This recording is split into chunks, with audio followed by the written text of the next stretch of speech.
जगत, जगत रुक, दूध पी ले बेटा। क्या कर रहा है बेटा? बहुत सारा काम है, ऐसा मत कर। छोड़ ये सब छोड़। नहीं नहीं, पहले दूध पी ले, बहुत काम है। दूध पी ले, बहुत सारा काम है, पी ले बेटा। नहीं बेटा, मेघा आई मासा। कितनी देर हो गई? ले, मैंने सब्जी काट दी है। ये सब काम तुझे करना चाहिए ना। जा जल्दी से खाना बना और भजन के बापू को खेत में दे आ।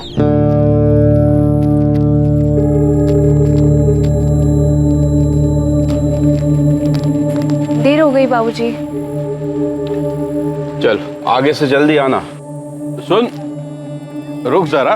अरे कुछ खाकर जा। हाँ बेट। बाबूजी वो घर पे बहुत काम है, मैं घर पे खा लूंगी। कैसी है मेघा? मैं ठीक हूँ जेठ जी। बापू कह रहे हैं बैठने के लिए, तो बैठना। नहीं वो घर पे काम है, मुझे निकलना होगा।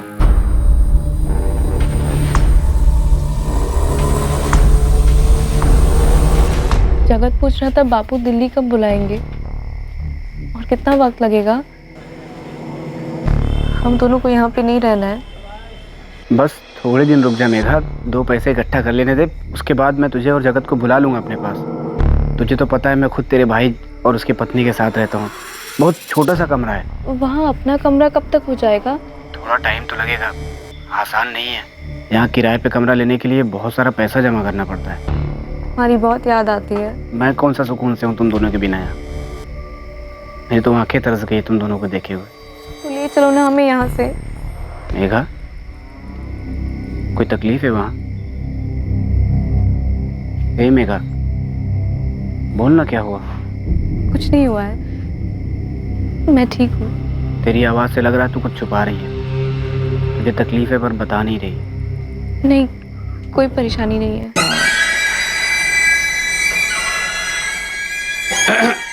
जगत, दादा ये देखो, ये ड्राइंग मैंने बनाई है। कितना सुंदर है ना मेघा?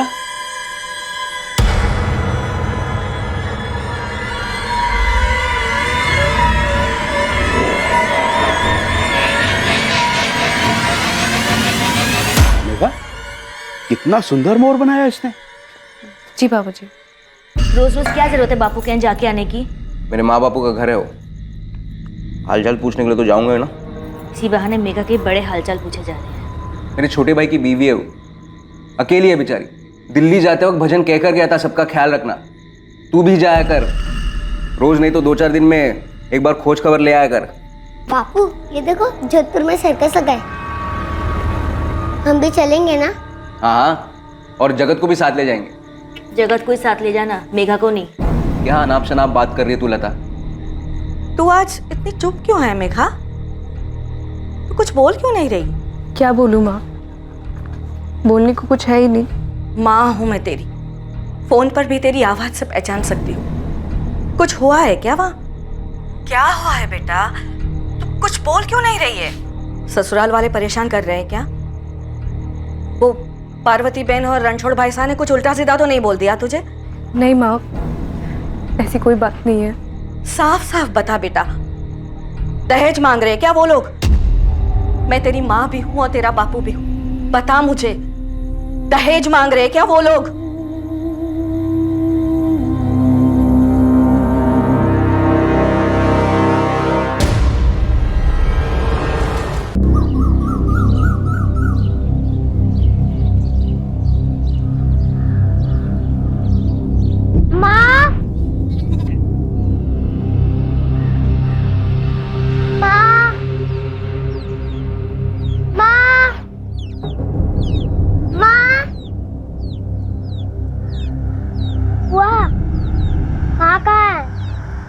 रसोई में होगी, देखना। नहीं मिल रही। जाके दादी से पूछ जा। दादी, माँ कहाँ है? अरे कहाँ होगी यहीं कहीं। मैंने सब जगह ढूंढा, नहीं मिल रही। बाहर जाके देख जा। मैंने उधर भी देखा, नहीं मिल रही। मैं जब उठा तब कमरे में भी नहीं थी। भाभी, भाभी, भाभी आप यहाँ हो क्या? भाभी,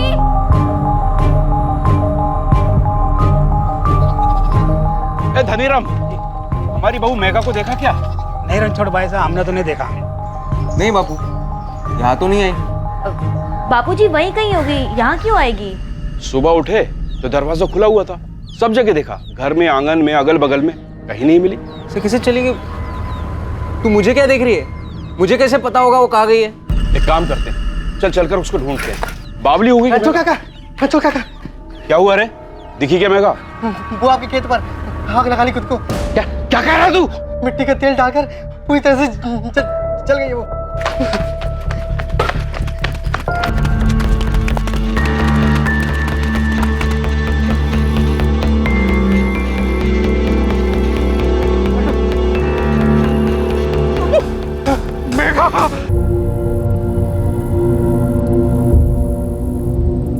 ये तेल का डब्बा हमारी रसोई का है, स्टोव के लिए इस्तेमाल होता है। आत्महत्या क्यों की तुम्हारी बहू ने? पता नहीं साहब, इसने ऐसा क्यों किया, हम तो इसे सुबह से ढूंढ रहे थे। मुझे भी कुछ नहीं पता साहब। मैं इसका जेठ हूँ, पर मैं मेरे बीवी और बच्चे के साथ अलग घर में रहता हूँ। वो रात में तेल का डब्बा लेकर घर से निकल गई और किसी को कुछ पता ही नहीं चला? कोई आवाज नहीं हुई क्या? कोई आवाज नहीं सुनी, मेरी बेटी ने कोई आवाज नहीं सुनी, इसकी सास ने कोई आवाज नहीं सुनी, इसका बेटा वो तो इसके पास ही सोता है साहब, उसने भी कोई आवाज नहीं सुनी।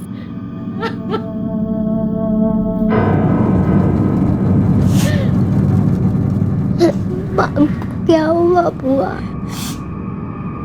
पता नहीं जगत, लेकिन सब ऐसा क्यों बोले कि माँ मर गई? समझ में नहीं आ रहा ऐसे क्या हुआ जो उसने आत्महत्या कर। कल रात को कोई झगड़ा हुआ था क्या? नहीं रे लता, ऐसे कुछ भी नहीं हुआ, और झगड़ा होता तो आवाज सुनाई दी थी। सोने से पहले भी कुछ भी नहीं बताया मेघा ने। ये आप क्या बोल रहे हैं भैया? ऐसा कैसे हो सकता है? मेघा आत्महत्या? मुझे भी कुछ समझ नहीं आ रहा भजन। तेरी तो रोज बात होती थी ना उसके साथ, तू फोन करता था उसने तुझे कुछ कहा था? आप क्या पूछ रहे हैं भैया? मुझे कुछ समझ में नहीं आ रहा है। यहाँ किसी को अंदाजा नहीं है भजन, मेघा ने अपने आप को आग क्यों लगाई है। अभी जैसलमेर में उसकी माँ तक बात पहुंचाई है। पुलिस कह रहे लाश को पोस्टमार्टम के लिए लेके जाना पड़ेगा, सबको थाने बुलाया है। भजन तू भी जल्दी बाड़मेर आ जा।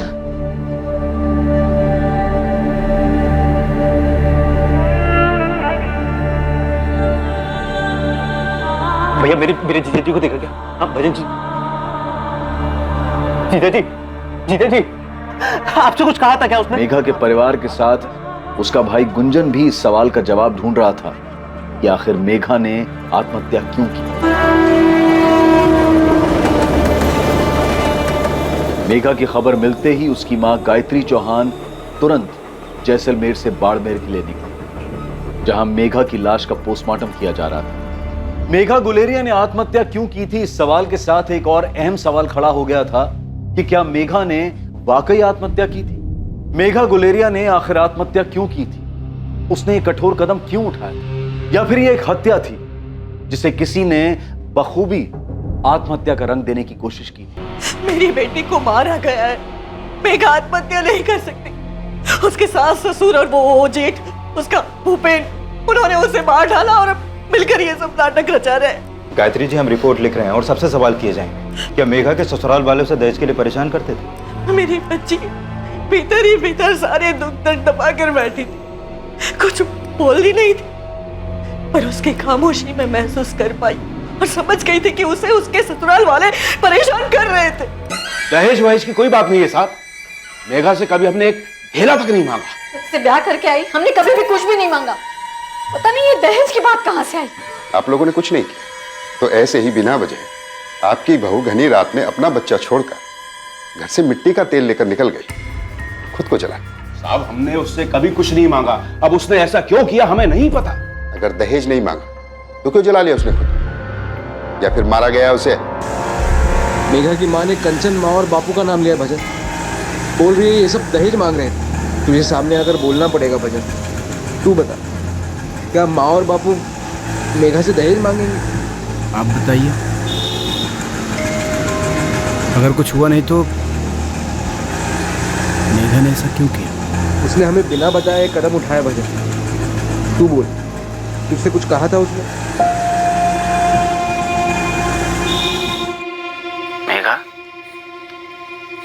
तकलीफ है वहाँ? तेरी आवाज़ से लग रहा है तू कुछ छुपा रही है। कोई परेशानी नहीं है, सब ठीक है। बस हमें जल्दी वहाँ पे बुला लो।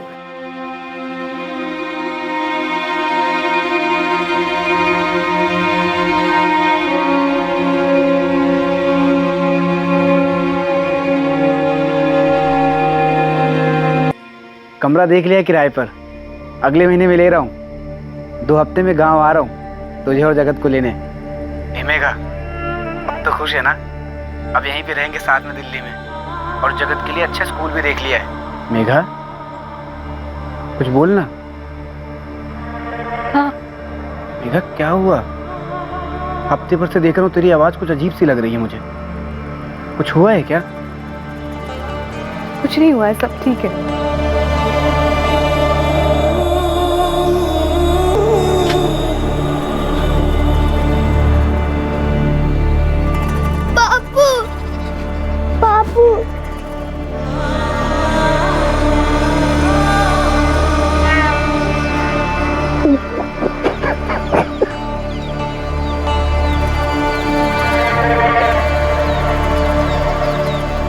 नाथुराम जी, हमने अपनी बहू से कभी कुछ नहीं मांगा, एक धेला तक नहीं लिया उससे। अगर हमने उससे कुछ लिया होता तो आपको पता चलता। हाँ, ब्याह के पहले एक साइकिल उन्होंने जरूर दी थी, लेकिन अब मेघा की माँ हम पर दहेज उत्पीड़न का केस लगा रही है। नाथुराम जी, आप इंस्पेक्टर साहब को अच्छी तरह जानते हैं, आप ही समझाइए उन्हें, ये दहेज वाली बात बिल्कुल गलत है। छोरी मरी है उनकी, आत्महत्या की है उसने। अरे तो हमको थोड़ी पता कि उसने अपनी जान क्यों ली। क्यों ली, कैसे ली, इसका जवाब तो आप ही लोग देंगे ना। भजन और उसके बीच में कोई गड़बड़ तो नहीं थी? इसका जवाब तो आप लोगों को देना होगा कि अचानक यूं ही मिट्टी का तेल लेकर के आपकी बहू खेत में यूं ही शौकिया तो अपने आप को आग नहीं लगा लेगी ना। हमारे घर में उसकी किसी से कोई बातचीत नहीं हुई। अगर हुई होती तो हमको पता चलता कि उसके दिमाग में क्या चल रहा है, तो हम लोग उसे कम से कम उसे समझाने की कोशिश तो करते हैं। देखो भाई, हम पंचायत के मुखिया भले ही हों, पर ये दहेज के दबाव में आत्महत्या का मामला है तो हम पुलिस पे जोर दे ही नहीं पाएंगे। और जब मेघा की माँ कह रही है कि आप लोगों ने दहेज मांगा है, तो किसी के परिवार के अंदर की बात में हम दखल कैसे दे सकते?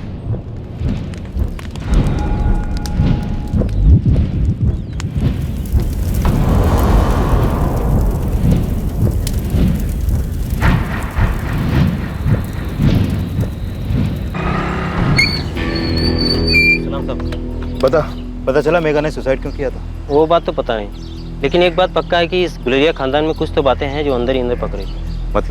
मतलब साहब, भजन काफी टाइम से शहर से बाहर काम करता था। ऐसे में उसकी जवान बीवी घर पे अकेली रहती थी। शायद उस पे कई लोगों का नजर रहा, गांव वालों की, और साथ में शायद घर वालों के भी। भजन के गैर मौजूदगी में मेघा का जेठ भूपेन ही उसको उसकी माँ के गाँव ले जाया करता था। और तो और साहब, भूपेन अपने बेटे राकेश के साथ जगत को भी मेला दिखाने ले जाया करता था। साथ में मेघा भी होती थी। देख सोनू, साफ साफ बता, तेरा इशारा किस तरफ है? घर के अंदर ही कुछ चल रहा था? ये भूपेन ने कुछ किया? साहब वही तो बात है, कोई भी साफ साफ कुछ नहीं जानता, यहाँ तक कि भजन को भी इसके बारे में कुछ नहीं पता। मैं तो कहता हूँ साहब, इन सब को उठा के धुलाई कीजिए, सब के सब सच बता देंगे। मेघा गुलेरिया के ससुर रणछोड़ गुलेरिया, सास पार्वती गुलेरिया और ननद कंचन गुलेरिया पर दहेज मांगने और उसे आत्महत्या करने के लिए उकसाने की धाराएं लगाई गई। आप अच्छी तरह जानते हो जीजा जी कि आपके परिवार वालों ने मेरी बहन को मजबूर किया कि वो खुद की जान ले ले। पिछले 1 महीने से मुझे लग रहा था कि कोई बात है जो जिसकी वजह से वो बहुत दुखी है, पर वो खुलकर बता नहीं पा रही है। बाप की मर्जी है जीजा जी, आपको अपने परिवार वालों का साथ देना तो आप दो, लेकिन हम चुप नहीं बैठेंगे। हम लोगों ने अपनी मेघा खोई है और उसके गुनाहगारों को हम छोड़ेंगे नहीं। लोगों ने हत्या की है दामाद जी, और आप उन हत्यारों का साथ दे रहे हैं। अपनी पत्नी, मेरी बेटी मेघा के साथ अन्याय कर रहे हैं आप। आत्महत्या क्यों की उसने, ये बताओ मुझे। फोन पे चुप्पी साध के बैठी थी, कुछ बता नहीं रही थी। ये सब कविताएं मत सुनाओ। मैं सच कह रहा हूँ साहब, मुझे कुछ नहीं पता। मैंने कई बार पूछा मेघा से कि क्या बात है मेघा बता, लेकिन उसकी खामोशी नहीं टूटी। लेकिन उससे बात करते वक्त मुझे एहसास होता था कि वो तकलीफ में तो थी। उसकी माँ ने अपने बयान में कहा है कि उसे पता चल गया था कि उसकी ससुराल में दहेज मांगा जा रहा है। तुमने कितने मांगे थे भजन? कोई दहेज नहीं मांगा साहब, कैसी बात कर रहे हैं आप? मैं तो मेघा से प्यार करता था और बहुत प्यार।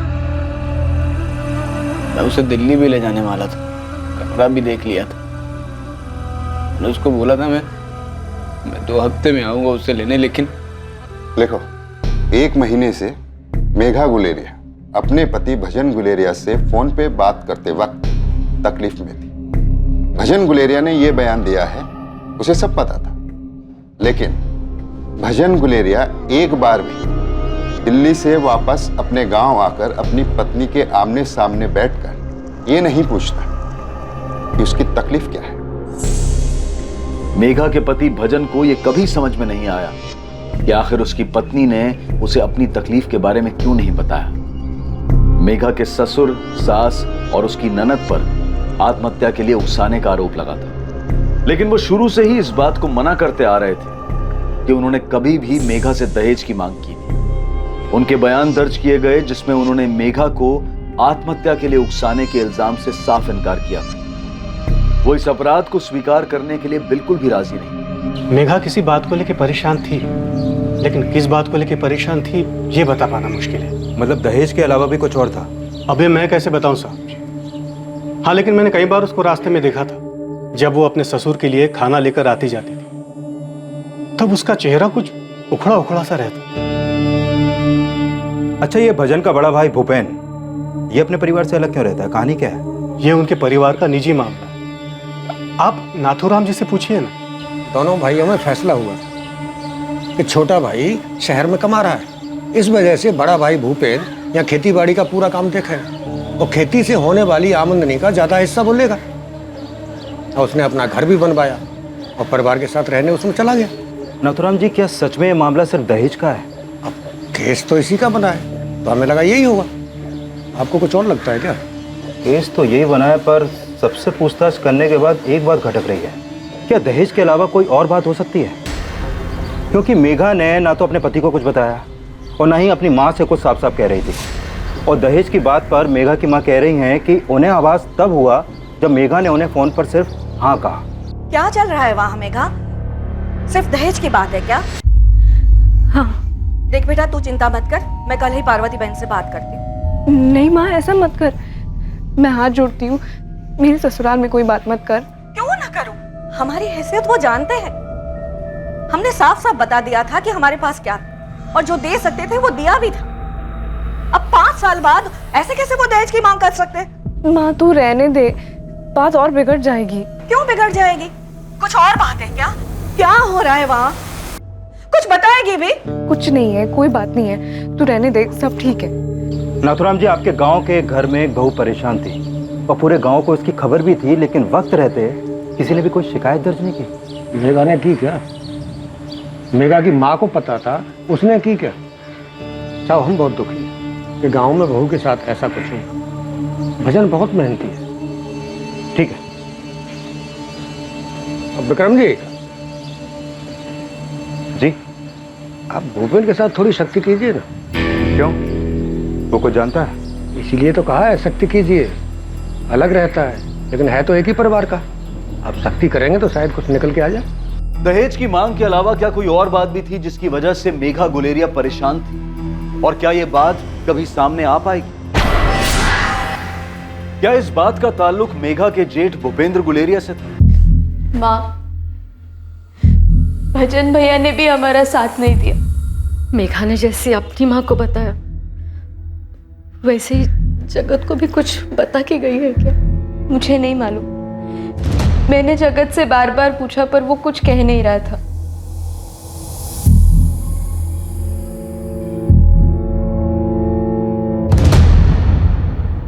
माँ वो तकलीफ में थी क्या बेटा?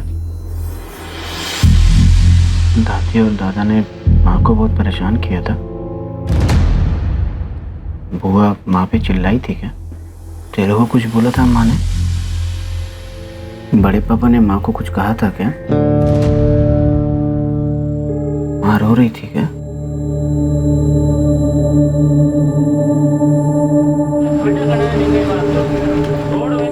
कई बार जब मेघा को अपने मैके जाना होता था, मैं खुद उसे यहाँ बाड़मेर से जैसलमेर छोड़ कर आता था।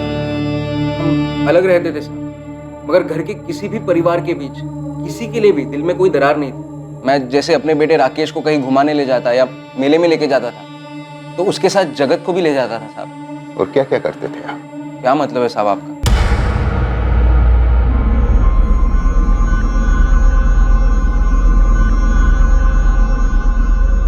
जो भी पूछना है साफ साफ पूछिए साहब। एक तो आप लोगों ने मेरी माँ, बापू और बहन कंचन को अपनी हिरासत में रखा है दहेज के आरोप में। आप ही सोचिए साहब, अगर उन्होंने मेघा से दहेज मांगा होता तो मेघा इतनी बार अपने मैके जाती थी, कभी उसने अपनी माँ से क्यों नहीं कहा? फोन पर इतना बात करती थी। खास उसके लिए भजन ने घर पे फोन का कनेक्शन लगाया था, फोन पर किसी को बता दी, मगर नहीं बताया। मैं नहीं जानता साहब आपको ये सब किसने बताया। अच्छी भली खुश थी मेघा हमारे घर में, सब उसका ख्याल रखते थे, जगत से भी सब लाड करते थे साहब। इतना ही प्यार था तो सुसाइड क्यों किया उसने? मैं नहीं जानता साहब, और ये भी नहीं जानता कि उसने आत्महत्या क्यों की। होगी उसकी कोई तकलीफ जो किसी को बताना नहीं चाहती, मगर अब हम क्या करें साहब? मेरा पूरा परिवार जेल में सड़ रहा है, बेल नहीं हो पा रही है। अगर शादी के 7 साल में लड़की के साथ दहेज के लिए कुछ होता है तो आरोपी लंबे वक्त के लिए अंदर जाते हैं। मेघा की शादी को अभी 7 साल पूरे नहीं हुए। भूल जाओ, तुम्हारे माँ, बापू, बहन बाहर आई। मेघा ने पता नहीं क्या कह दिया उसे फोन पर, ऐसा केस बना दिया कि किसी को बेल नहीं मिल पा रही।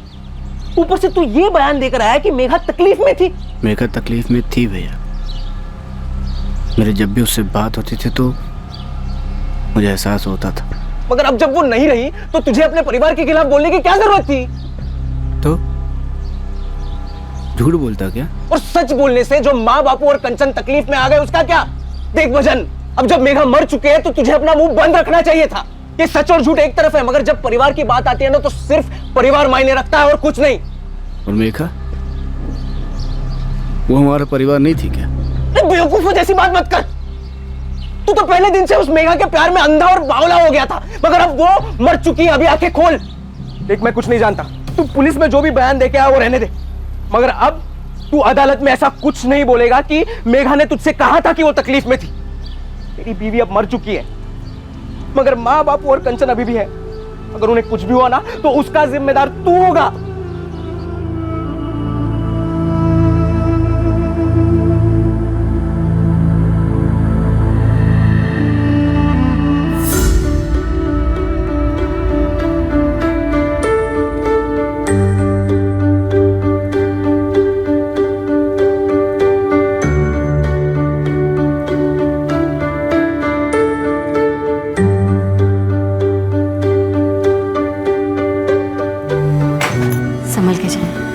खुश रहो।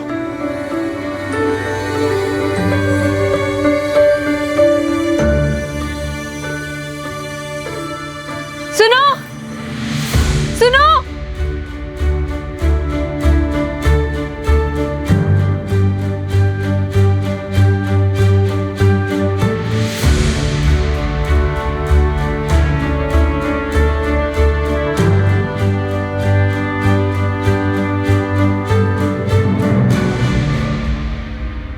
एक पति का अपनी पत्नी के लिए प्रेम, उसके अपने परिवार के प्रति निष्ठा के बीच दीवार बनकर खड़ा होने जा रहा था। इंसाफ का तराजू किसी भी तरफ झुके, पर फैसला भजन गुलेरिया के दिल को चीर कर रख देने वाला था।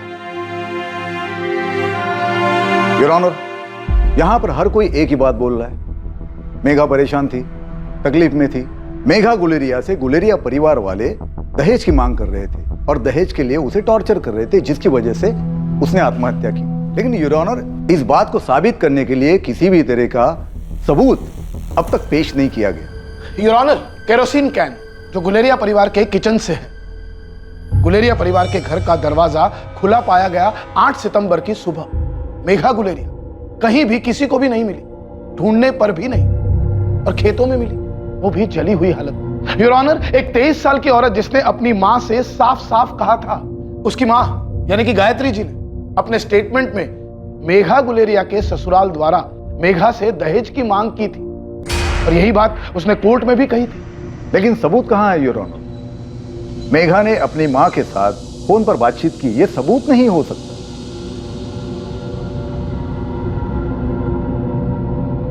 पर उसने सुसाइड किया है, ये बात तो सामने है पुरोहित।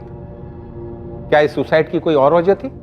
वजह हो सकती है, कोई मतभेद हो सकता है, कोई दबाव हो सकता है, किसी किस्म का संघर्ष हो सकता है, या फिर यह भी हो सकता है कि उसकी मानसिक स्थिति ठीक ना हो।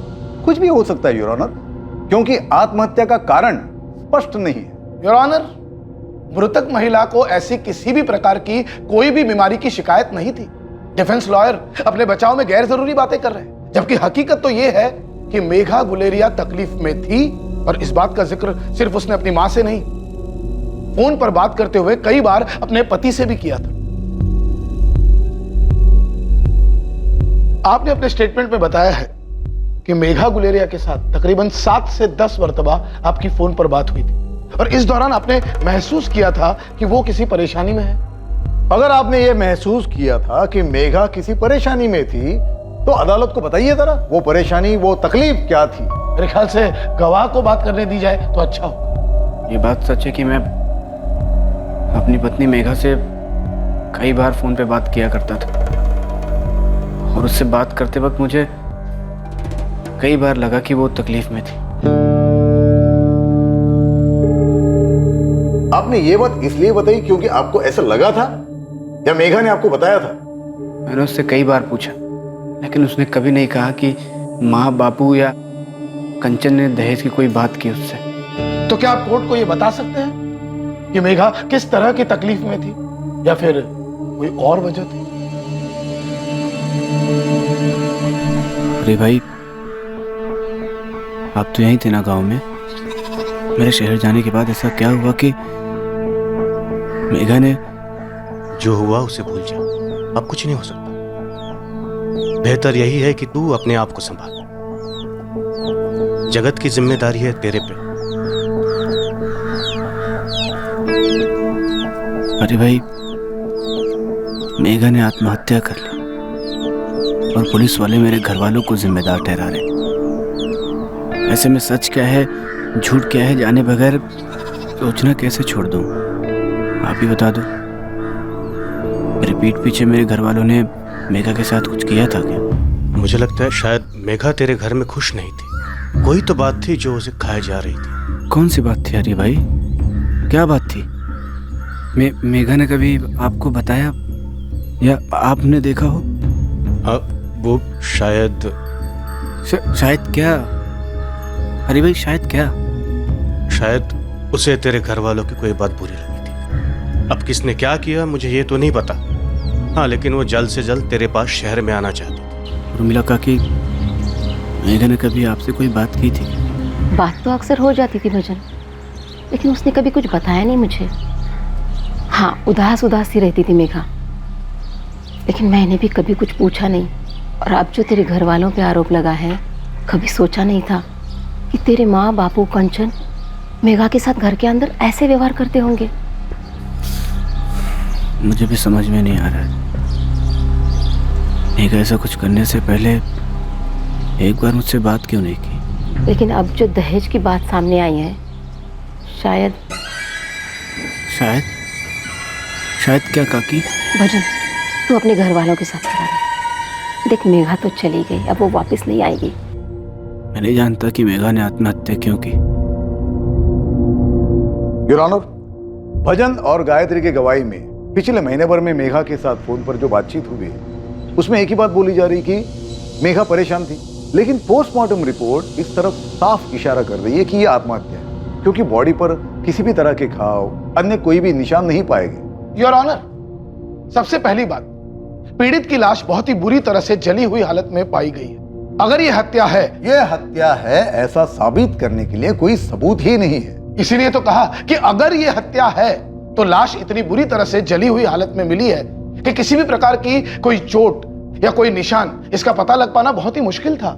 योर ऑनर, इस पूरे मामले में दो बातें बहुत अहम है जो अभी तक साबित ही नहीं हुई है।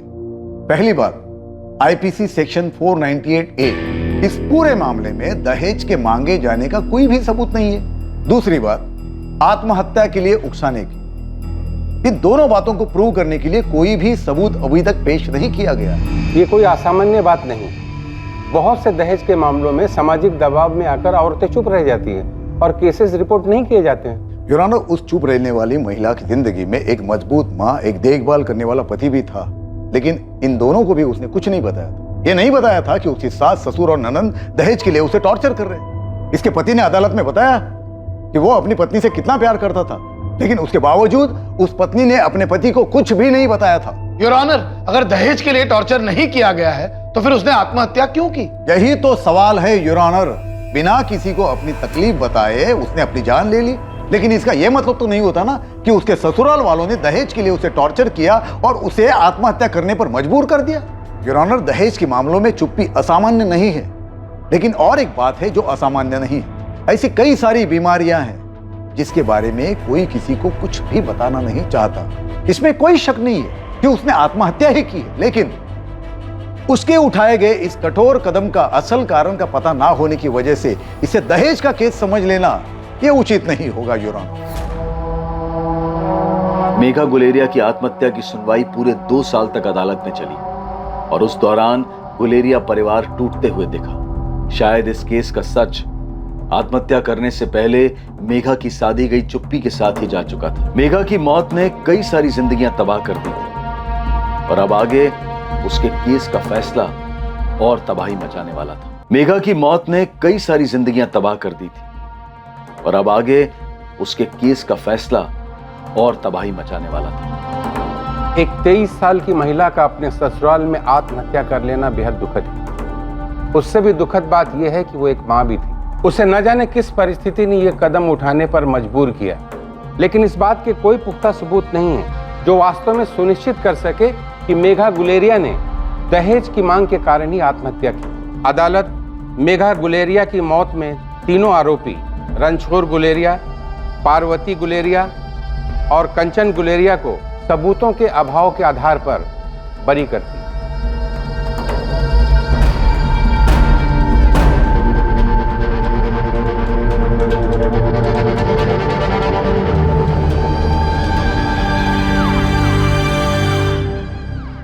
माफ करना माँ जी, मैं मेघा का ठीक से ख्याल नहीं रख पाया।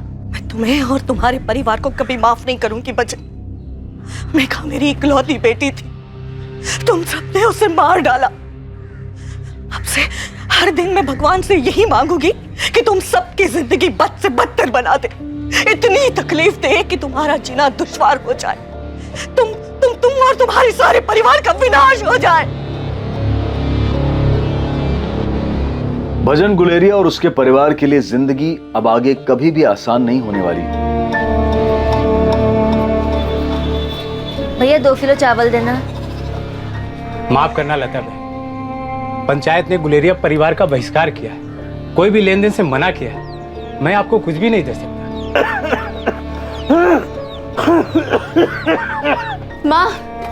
माँ, दुकानदार ने हमें कुछ भी देने से मना कर दिया है। क्यों? पंचायत का फैसला है कि हमारे परिवार को कोई कुछ नहीं देगा। अदालत ने छोड़ दिया है, इसका ये मतलब नहीं है कि तुम लोग बेकसूर हो। मेघा की माँ जैसलमेर में रहती है, अब वहाँ के पंचायत का फरमान हमारे गांव के लोगों पर क्यों लागू कर रहे हैं? तुम लोगों ने उनकी बेटी को तकलीफ दी है, जान से मारा है। हमने नहीं मारा उसे।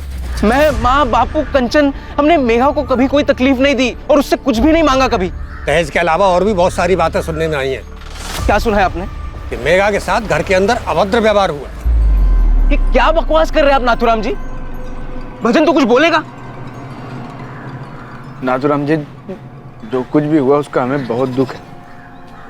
मेघा के जाने का गम सबसे ज्यादा मुझे, और ये गम जिंदगी भर सताएगा मुझे। गलती मेरी है, कसूरवार मैं हूं। उसको छोड़ के मुझे शहर जाना ही नहीं चाहिए था। मुझे उसके साथ रहना चाहिए था यहीं गांव में। पंचायत ने भजन और भूपेन की विनती को मान लिया और उनके बहिष्कार करने के फैसले को वापस ले लिया, लेकिन अब भी इस परिवार की जिंदगी में कुछ और ज्यादा तबाही आनी बाकी थी।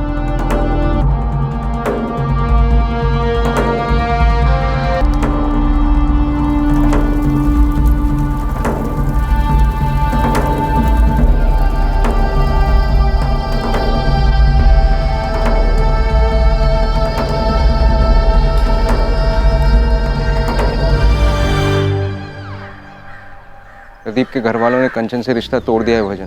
बोल रहे वो जेल जाकर आई है। वो नहीं चाहते कि कंचन उनके घर जाए। माँ से बोल देना। मैं नहीं बोल पाऊंगा।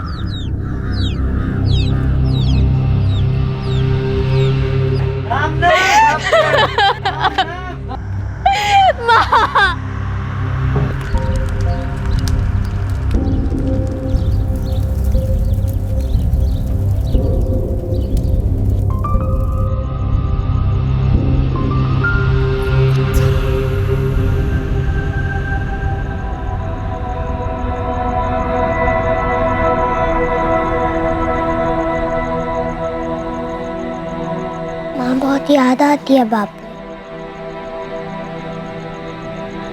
मुझे भी याद आती है। माँ ने ऐसा क्यों किया बापू? मैं रात को उसको पकड़ के सोया था।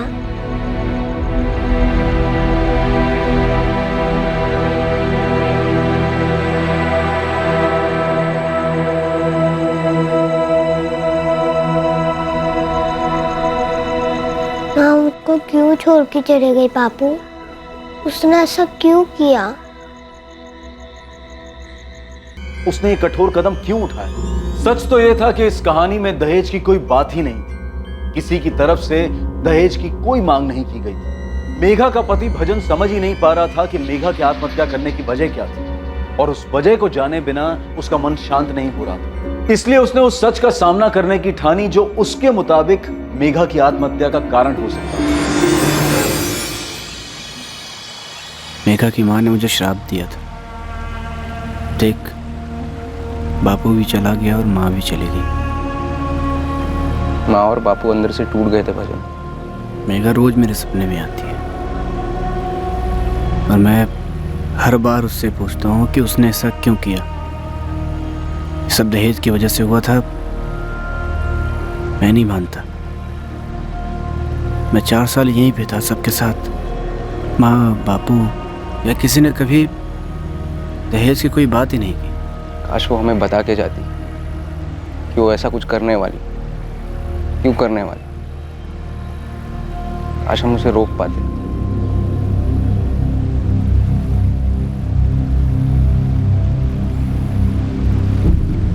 एक बात पूछूं भैया? मैं जानता हूँ भजन, कंचन की शादी करनी है। मैं लड़का ढूंढ रहा हूँ, मगर तू भी जानता है आसान नहीं है। मगर अभी भी तेरे लिए लड़की ढूंढना मुश्किल नहीं है भजन।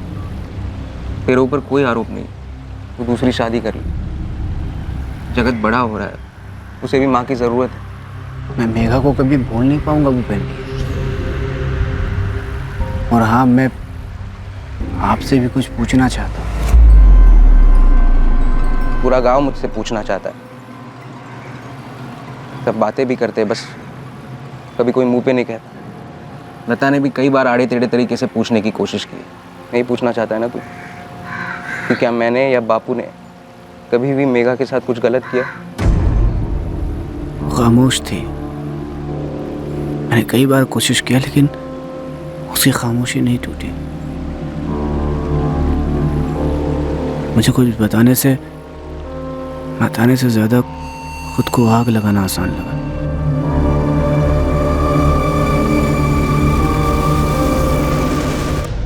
सोचकर भी रूह कांप जाती है। कितना दर्दनाक रहा होगा। मैंने या बापू ने मेघा के साथ कुछ गलत नहीं किया। हम जानते थे कि वो दुखी थी। कई बार उससे उसका हाल पूछने की भी कोशिश की थी हमने। जगत, दादा ये देखो, ये ड्राइंग मैंने बनाई है। कितना सुंदर है ना मेघा? मेघा, बेटा इधर। देख रहा हूँ आजकल तू कुछ उदास से रहती है।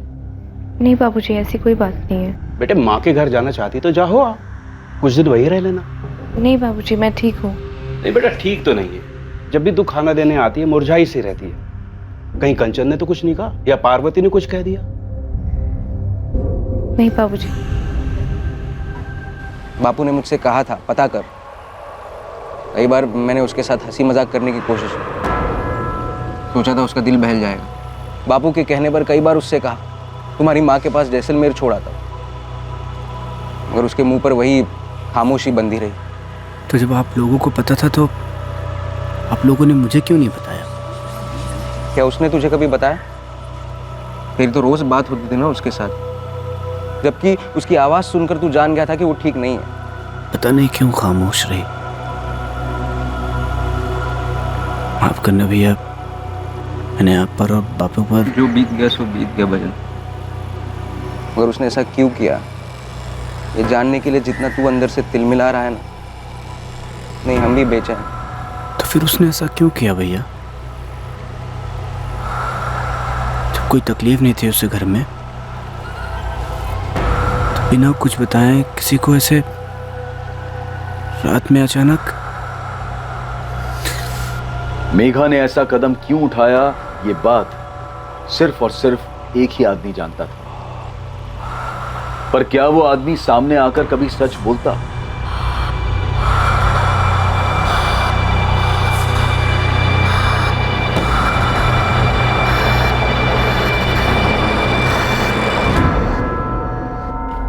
मुबारक हो कमल, लड़का हुआ है। चंदा कैसी है? माँ और बच्चा दोनों एकदम स्वस्थ हैं। मुझे तो लगता है पूरा तुझ पे ही गया है कमल।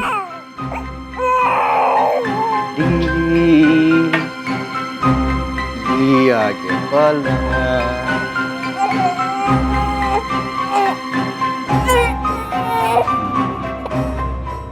सूरज नाम कैसा रहेगा इसके लिए? बहुत अच्छा नाम है, तू चंदा और ये सूरज। शायद हम कभी ना जान पाए कि तेरी माँ ने ऐसा क्यों किया, पर हमें तो जीना है ना। तेरी माँ तुझसे और मुझसे बहुत प्यार करती थी, और उसने जो कुछ भी हमें सिखाया है उसी के सहारे आगे की जिंदगी काटनी है। हमें खुश रहने की कोशिश करनी है। भजन ने तो जिद बांध लिया था, दोबारा शादी नहीं करेगा। मगर जगत को एक माँ की जरूरत है, तथा जगत भी अपने ही घर का बच्चा है। राकेश और जगत हमारे लिए हमेशा बराबर होने चाहिए। हो सके तो जगत को भी अपना बेटा मानकर एक माँ का प्यार देने की कोशिश करना। सुनो, मुझे माफ कर दो, मैं हमेशा आप पे शक करती थी। सभी ने किया था लता, कुछ लोग तो आज भी करते हैं। मगर ये सब भूल जाओ, मेरे दिल में किसी के लिए कोई मलाल नहीं है। बस किसी दिन मेघा के उठाए इस कदम की वजह पता चल जाए तो अच्छा होगा। भूपेन गुलेरिया ने पहले अपने भाई और अब अपनी पत्नी से जो कहा था, क्या वही सच था? क्या मेघा गुलेरिया ने कदम सिर्फ इसलिए उठाया था ताकि वो सारी प्रताड़ना से दूर अपनी खुशियां ढूंढ सके, या फिर इसके पीछे कोई और ही वजह थी? मेघा के इस कदम को उठाने के पीछे की वजह को ढूंढना आसान नहीं था, और वहीं दूसरी तरफ एक गांव में एक 12 साल का लड़का इस बात का जवाब तलाश रहा था कि उसकी मां अचानक कहां गायब हो गई थी।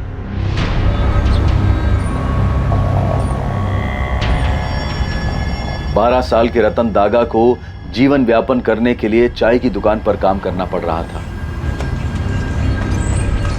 पर हर दिन बिना भूले जब भी उसे काम से और स्कूल से फुर्सत मिलती, वो कविपुर गांव के आसपास जाकर लोगों से पूछता कि क्या किसी ने उसकी मां को देखा था। वो हाईवे के किनारे इसी आस में घंटों इंतजार करता रहता था कि जिस रास्ते से उसकी मां अचानक चली गई थी, उसी रास्ते से एक दिन वो लौट आएगी। बेटा रतन, कविपुर का कोई भी घर तेरा अपना घर है। तू सबको अपना परिवार समझ। तू ना अपने खाने की चिंता कर और ना अपने पढ़ाई की।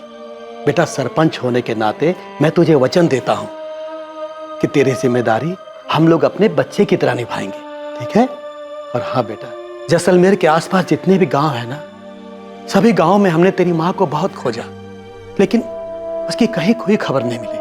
तू फिक्र मत कर, जैसे किसी को कोई भी खबर मिलेगी ना, वो हमें तुरंत आकर बता देगा, ठीक है? रतन के पिता को रोड एक्सीडेंट में खोने के बाद गीता दागा ने अपना मानसिक संतुलन खो दिया था। वो अपने पति की मौत के सच को कभी नहीं मान पाई थी। उसे अब तक यही आस थी कि उसका पति कभी ना कभी घर वापस आ जाएगा। वो हाईवे के किनारे इसी उम्मीद में अपने पति की राह देखती रहती थी। अपने मृत पति की तलाश में वो अक्सर यहां वहां भटकती रहती थी, और लगभग हर दिन रतन अपनी मां को गांव के हर कोने में खोजता, वो उसे किसी कोने में पड़ी हुई मिलती और रतन उसे फिर से घर वापस ले आता।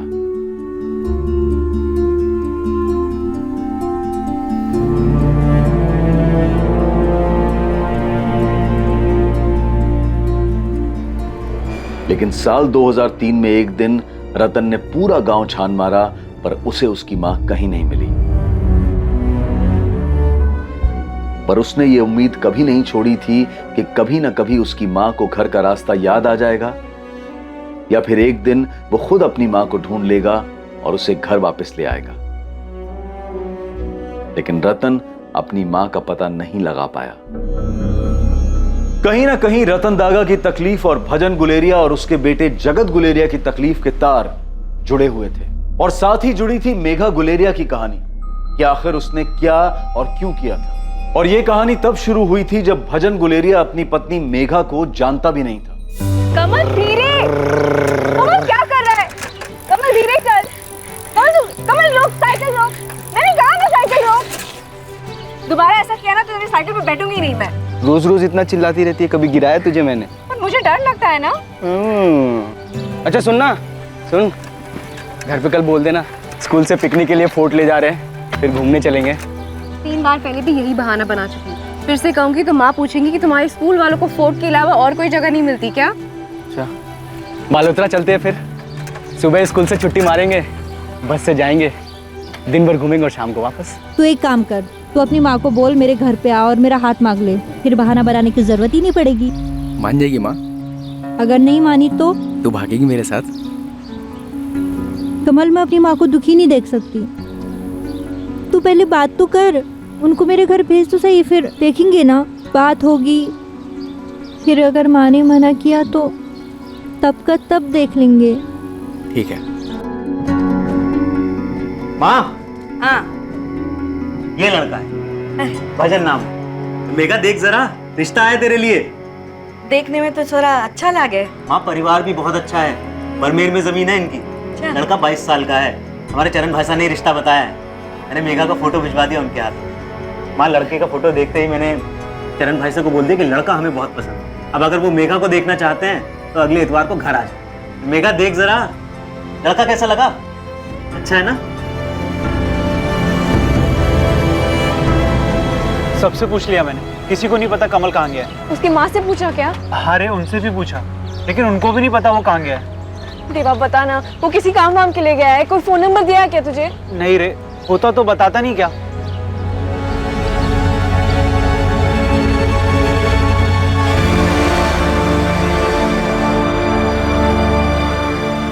अरे मेघा बेटा, कैसी है तू?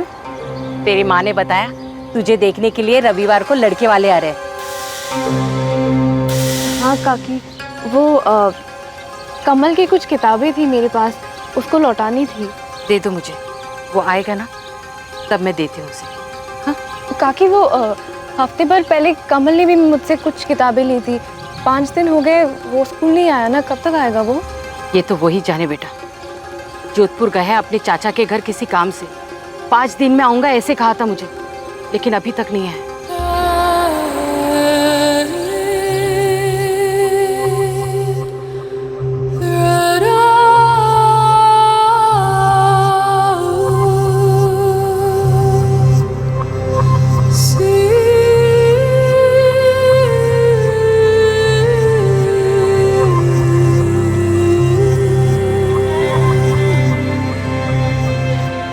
मेघा को पहली नजर देखते ही भजन गुलेरिया को उससे प्यार हो गया।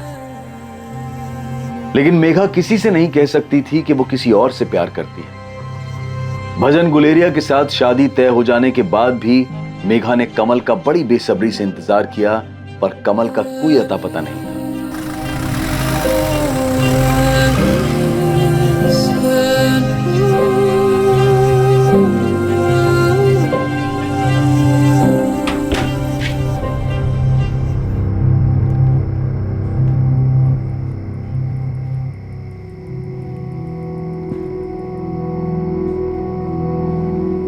अब जब हमारी शादी हो ही गई है तो तुमको एक सच बताता हूँ। असल में मैं तो शादी ही नहीं करना चाहता था।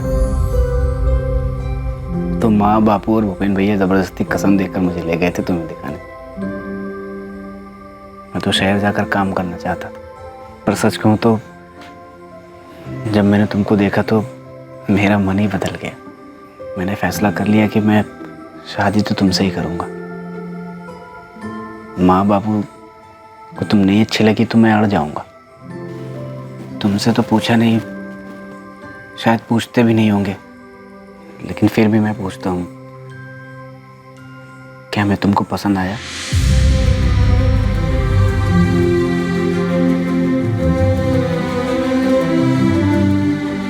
मेघा, भजन इतना खा नहीं पाएगा जितना तुम उसकी थाली में डाल रही हो।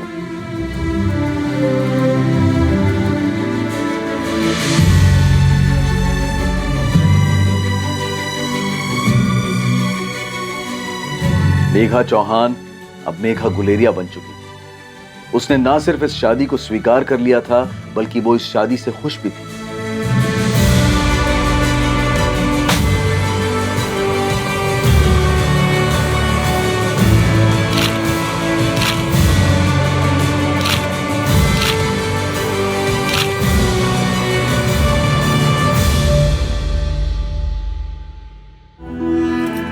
मत जाओ ना, मैं यहाँ कैसे रहूंगी?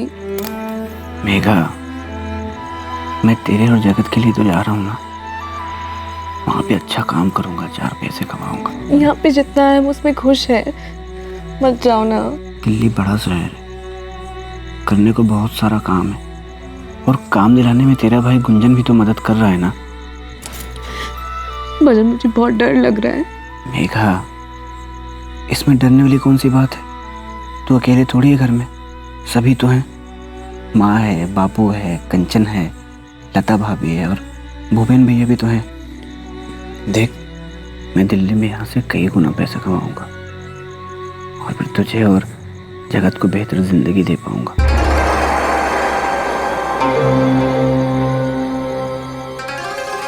भजन बस यही सोच सकता था कि उसके दिल्ली जाने की वजह से मेघा दुखी थी। मेघा किसी भी हालत में उसे सच नहीं बता सकती थी कि उसके दिमाग में क्या चल रहा है, आखिर वो किस दुविधा से गुजर रही थी। सूरज, जवाब क्यों नहीं दे रहा? तूने दूध पी लिया? पहले दूध पी, चल खत्म कर सब। मम्मी देखो उसमें मक्खी है। नाटक मत करो, थप्पड़ मारूंगी। खत्म करो। क्यों पिलाते हैं मम्मी? इतना गंदा होता है। कि तेरे सेहत के लिए अच्छा है। अब पूरा खत्म कर। मम्मी पापा कब आएंगे? पता नहीं, पूछ के बताऊंगी। पापा हर बार बाहर जाते हैं, टूर पे जाते हैं, और उनको टाइम नहीं होता कि कब वापस आएंगे। अगली बार टीचर बुलाएगी और आप दोनों को आना है। ठीक है, चलो अभी। वैसे पापा काम क्या करते हैं? बताया ना तुझे, तेरे पापा सेल्स में है। पापा ऑफिस में काम क्यों नहीं करते? बाकी सबके पापा ऑफिस जाते हैं, दुकान जाते हैं, हर शाम घर लौटते हैं। पापा की तरह हमेशा बाहर नहीं रहते। चुप कर, हर वक्त बकवास करता रहता है। अब चल, तेरी बस निकल जाएगी। उनको बोल देना। क्या हुआ चंदा, इतना चिल्ला क्यों रही है? तो और क्या करूँ, तू बता। कमल, सूरज बड़ा हो रहा है, तेरे बारे में सवाल करता रहता है कि तू कहाँ है, तू घर क्यों नहीं आता। उसके सारे दोस्त के पापा घर वापस आते हैं। दिन भर तुझे याद करके वो अपने दोस्त के पापा के बारे में बात करता रहता है। चंदा तो समझाओ उसको, मैं काम में फंसा हुआ हूँ। बस 2 दिन की बात है, मैं आ जाऊंगा वापस। कमल, मैं सूरज की परवरिश अकेली नहीं कर सकती। हम दोनों को यहाँ पे तेरी जरूरत है। चंदा, मैंने एक बार कहा ना, मैं आ जाऊंगा वापस, काम में फंसा हुआ हूँ। तुझे क्या लग रहा है मैं तुम दोनों को छोड़ के भाग जाऊंगा? तुम दोनों के बिना जी सकता हूँ क्या मैं?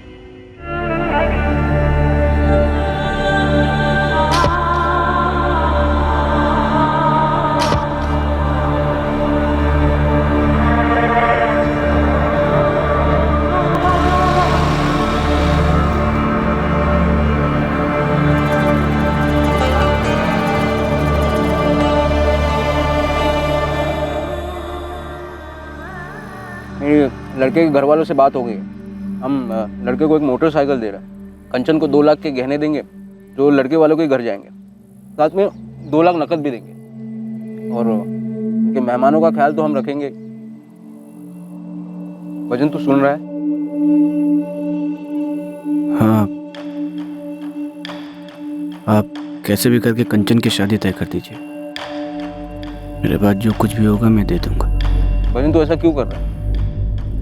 क्यों अपने आप को तकलीफ दे रहा है? जगत को देखा बड़ा हो गया है वो, उसकी पूरी जिंदगी पड़ी है उसके सामने, और अब तो वो भी सब कुछ भूल चुका है। तू क्यों नहीं भुला पा रहा? ना तू ठीक से खाता है, ना अपना ख्याल रखता है।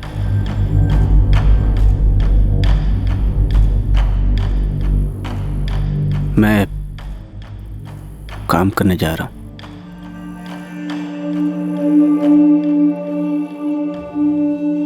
एक भजन, जो कुछ भी हुआ उस तकलीफ से गुजरना सबके लिए मुश्किल था। ये जो लड़का है ना पंकज, बड़ी मुश्किल से हाँ कहा है उसने कंचन से शादी करने के लिए। उसने या उसके परिवार ने अभी तक तेरे बारे में कोई सवाल नहीं पूछा, ना ही तेरी बीवी के बारे में। मुझे डर है कि तेरी ये हालत देखकर वो सवाल पूछना शुरू कर देंगे और फिर हमें जवाब देना होगा, और फिर कंचन की शादी का क्या होगा। आप फिक्र मत करो भैया, मैं उन लोगों के सामने आऊँगा ही नहीं। अब बस कैसे भी करके कंचन की शादी पक्की कर दो। बाकी जगत को आप और भाभी अपने बच्चे की तरह पाल ही रहे हो। मगर भजन, जगत तेरा लड़का है, उसे तेरी जरूरत है जिंदगी में आगे रास्ता दिखाने के लिए। सब कुछ भूलकर एक बाप का फर्ज अदा कर, क्योंकि पिछले 13 साल से तू जिस सवाल का जवाब ढूंढ रहा है वो तुझे कभी मिलने नहीं वाला। मेघा ने अपनी जान क्यों ली है हमें कभी पता नहीं चलेगा। सच तो ये है कि मेघा अब नहीं रही, और अगर किसी दिन इसकी वजह तुझे पता भी चल जाए तो उससे क्या होगा? क्या तेरे मन को शांति मिलेगी?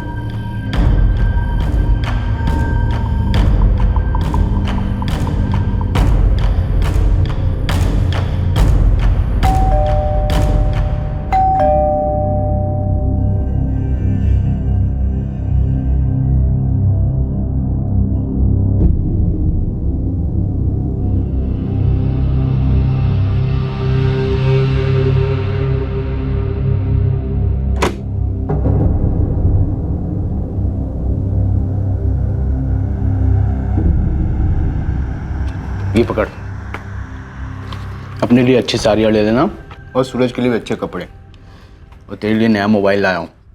इस बार कहाँ डाका डाला कमल? चैन से खाना खाने दे चंदा, 2 हफ्ते बाद घर का खाना मिला है। सूरज को मैं क्या कहूँ कमल? झूठ बोलना पड़ता है उसे कि उसके पापा सेल्समैन है इसलिए बाहर जाते हैं। क्या होगा अगर उसे पता चल जाएगा? मेरे पास उसके सवालों का कोई जवाब नहीं है। क्या होगा अगर उसको पता चलेगा कि उसके पापा सेल्समैन नहीं चोर है?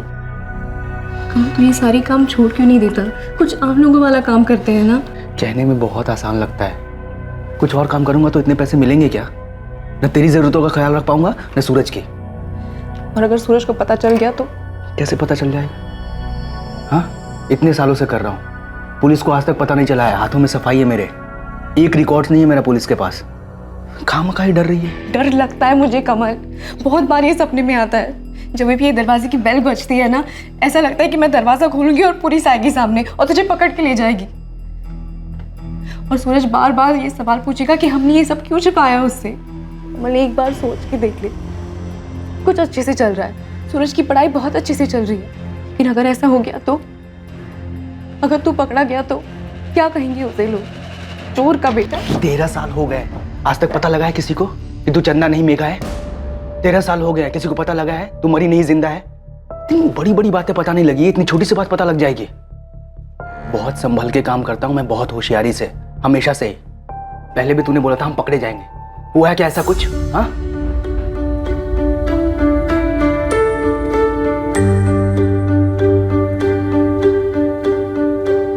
अरे जीते, आप भी रुक जाते दामाद जी। अरे नहीं, बहुत काम है। तो आपने कहा मेघा और जगत को छोड़ दूं इसलिए ले आए हैं। अब मेघा आई है यहाँ तो कम से कम 2 हफ्ता रुकने दो उसे। हाँ ठीक है, अच्छा मैं चलता हूँ, बस का टाइम हो रहा है। बस ठीक है।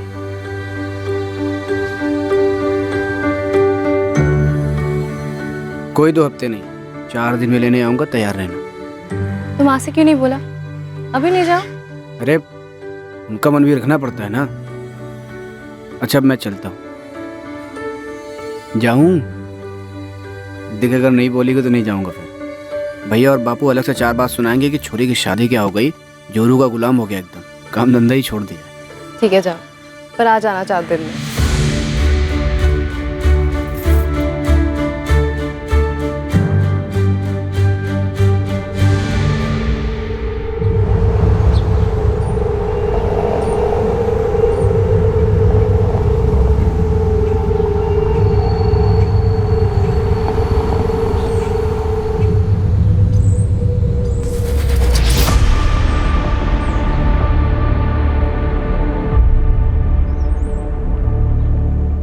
कैसी है तू? तू अब तक नाराज है?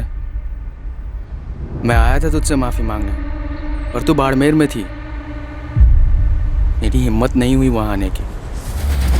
मैं जब भी गांव आता हूँ तेरा ही इंतज़ार करता हूँ कि तू कभी तो गांव आएगी। अब क्यों आया है कमल? जो हो चुका है वो हो चुका है। सब मेरी गलती है। मुझे पता ही नहीं था तेरे साथ क्या चल रहा है। मैंने वापस आने में देर कर दी। देर नहीं, तुमने बहुत देर कर दी। सब खत्म हो चुका है। मैं अपनी जिंदगी में नई शुरुआत कर चुकी हूँ। वो गांव के बाहर का घर याद है ना तुझे? कल इंतजार करूंगा मैं तेरा वहाँ। जो तू मुझे भूल चुकी है तो मत आना, नहीं तो बस आकर माफ कर देना मुझे।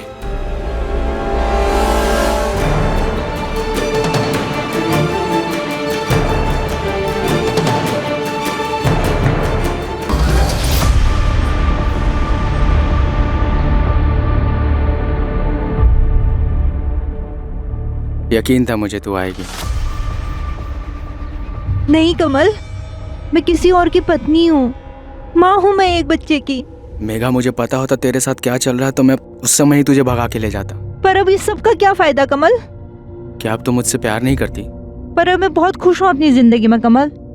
पति है मेरा जो मुझसे बहुत प्यार करता है। तुझे भुला पाना बहुत मुश्किल था मेरे लिए, पर मैं आगे बढ़ चुकी हूँ कमल। पर मैं अब भी वहीं खड़ा हूँ, कभी भूल ही नहीं पाया तुझे। जब मैं तुझसे मिलने आया ना तब तेरी शादी हो गई थी। पर अब इस सब का क्या फायदा कमल? मेरा एक अलग परिवार है। जब मैं तुझे माफ कर देती हूँ कि तू नहीं आ पाया, मान लिया कि तू फंस गया कहीं पे, पर अब मैं खुश हूँ कमल और पुराना कुछ भी याद नहीं करना चाहती। मैं बस यहाँ पे इसलिए आई थी क्योंकि शादी के बाद तुझसे बात नहीं हो पाई, पर अब दोबारा नहीं आऊंगी और तुझसे कभी नहीं मिलूंगी। बस इतना बता दे, तू मेरा प्यार भूल चुकी है या अब भी प्यार करती है मुझसे?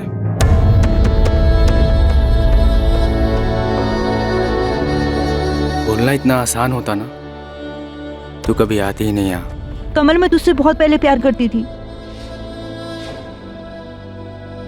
पर हाँ, मैं भुला नहीं सकती। तू वो पहला इंसान है जिससे मैंने प्यार किया था। वो पहला इंसान जिसे तूने किस किया था, जिसके साथ तू रहना चाहती थी, जिसके साथ अपनी पूरी जिंदगी बिताना चाहती थी। किस्मत हमारे साथ नहीं थी। जब तुझे मेरी जरूरत थी मैं था ही नहीं। पर क्या उस गलती की वजह से हम दोनों एक दूसरे को हमेशा कोसते रहेंगे, एक दूसरे से अलग हो जाएंगे? क्या उस गलती की सजा मुझे जिंदगी भर मिलनी चाहिए? मैं नहीं बदला हूँ मेघा, मैं वही कमल हूँ जो तुझसे बहुत प्यार करता है। मुझे पता है तो वही मेघा है जो मुझे बेहद प्यार करती थी।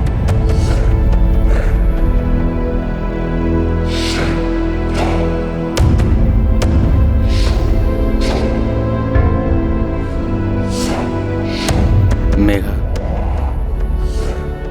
हमारी मंजिल पहले भी एक थी, आज भी एक है और हमेशा ही एक रहेगी।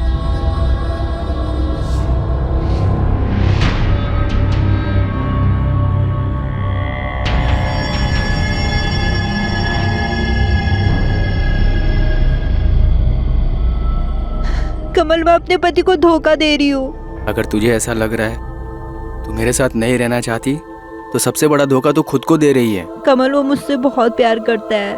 तू मुझसे प्यार करती है। मैं अपना खुद का सामना नहीं कर पा रही हूँ कमल। तुझे वापस आना ही नहीं चाहिए था। मुझे ना तुझे उस वक्त छोड़ के जाना ही नहीं चाहिए था। हम एक नहीं हो सकते कमल। ऐसा लग रहा है जैसे कि मैं पाप कर रही हूँ। कमल, मैं बार बार तुझसे मिलने नहीं आ सकती।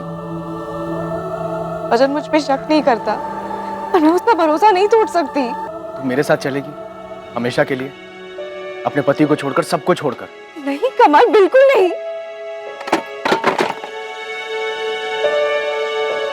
नहीं चल सकती मैं। भजन को बहुत तकलीफ होगी। और जगत का क्या होगा? यही छोड़ दे जगत को, वो उसका बेटा है, वो संभाल लेगा उसको। नहीं, कुछ भी नहीं बिगड़ेगा मेघा। 5 साल हुए हमें एक दूसरे को देखे हुए, बात तक नहीं की थी, और अब देख सिर्फ 2 महीने हुए हमें मिले हुए, सब कुछ पहले जैसा हो गया है। हमारी किस्मत में मिलना ही लिखा है, नहीं तो हम ऐसे मिलते ही नहीं। नहीं कमल, हमारे पास एक मौका था साथ में उनका, लेकिन तू तब नहीं था। भी है मेघा, मैं गलती दोबारा नहीं कर सकता। पर ऐसा कैसे होगा कमल? होगा मेघा, मैंने सब कुछ सोच रखा है। अगर तू मर जाए अपने पति के लिए, अपने बच्चे के लिए, अपनी माँ के लिए, पूरी दुनिया के लिए। ये तू क्या कह रहा है? मेरे पास एक प्लान है। वो देवा याद है तुझे? मेरा एक और दोस्त है सुधीर, मेरे साथ ही काम करता है। मैंने उनसे बात की है। हमें किसी और को मारकर सबको ये दिखाना होगा कि वो मेघा की लाश है। लेकिन अगर किसी को मारा तो पता चल जाएगा कि खून हुआ है और फिर पुलिस जांच करने आ जाएगी। और जांच करके पुलिस आज नहीं तो कल तुझ तक पहुंच ही जाएगी। यार मुझे मेघा चाहिए। अब वो ऐसे अपने पति को छोड़कर तो आने से रही, उसे बेइज्जती का बहुत डर है। हाँ, अगर ये साबित हो जाए कि वो मर चुकी है तो मैं उसको मना लूंगा। तो फिर कुछ सोचते हैं। इसके लिए हमें उसके जैसी एक औरत को ढूंढना पड़ेगा। ये मर गई है, ये यकीन दिलाने के लिए हमें किसी को तो मारना ही पड़ेगा, तभी सबको यकीन होगा। सही कह रहे हैं। हफ्ते भर सोचने के बाद ये तरकीब दिमाग में आई है। और देवा को तो एक औरत भी मिल गई है। इसको देखकर ऐसा लगेगा जैसे तू मरी है।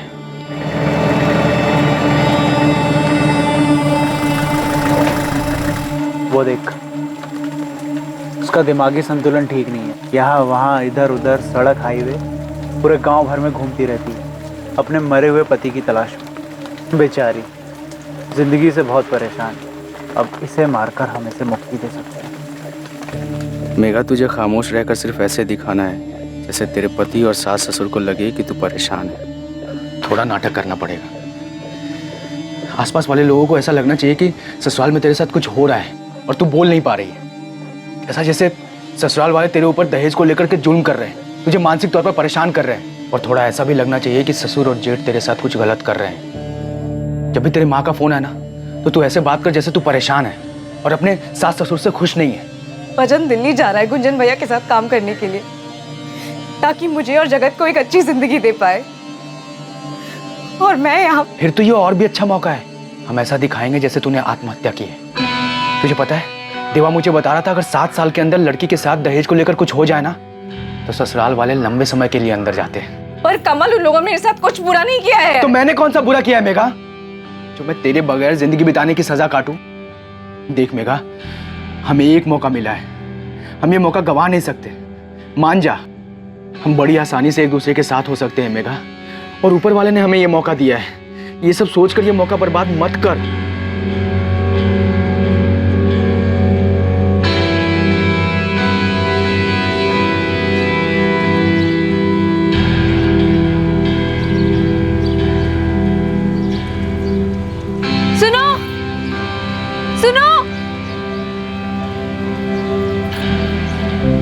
मुझे माफ़ कर दो भजन, माफ़ कर दो। मैं तुम्हें छोड़ रही हूँ, फिर दोबारा कभी नहीं मिलूंगी। तू ऐसा करेगी तो मैं तुझे छोड़ के नहीं जा पाऊंगा।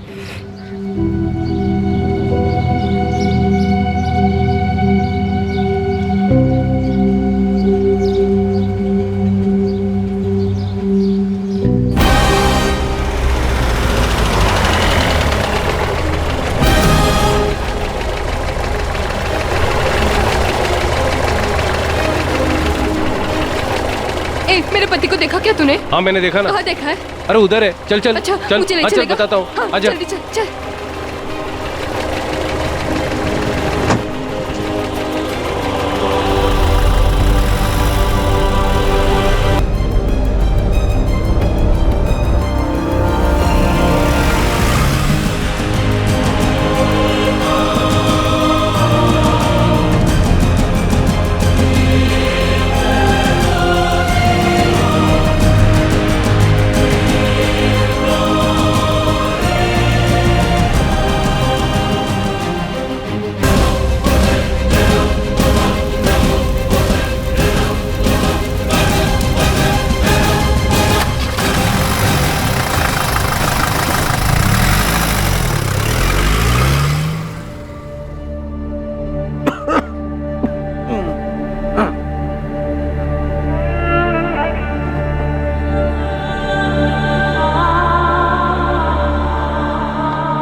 देखिए, रिपोर्ट्स के हिसाब से भजन को सेकंड स्टेज का कैंसर है। क्या कहा आपने? Second stage cancer? क्या मतलब है इसका?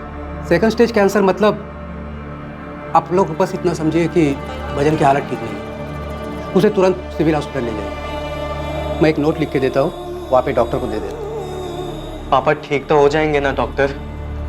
देखिए, उन्हें इलाज की तुरंत ज़रूरत है। पहले ही काफ़ी देर हो चुकी है, आगे जाकर देर मत कीजिए।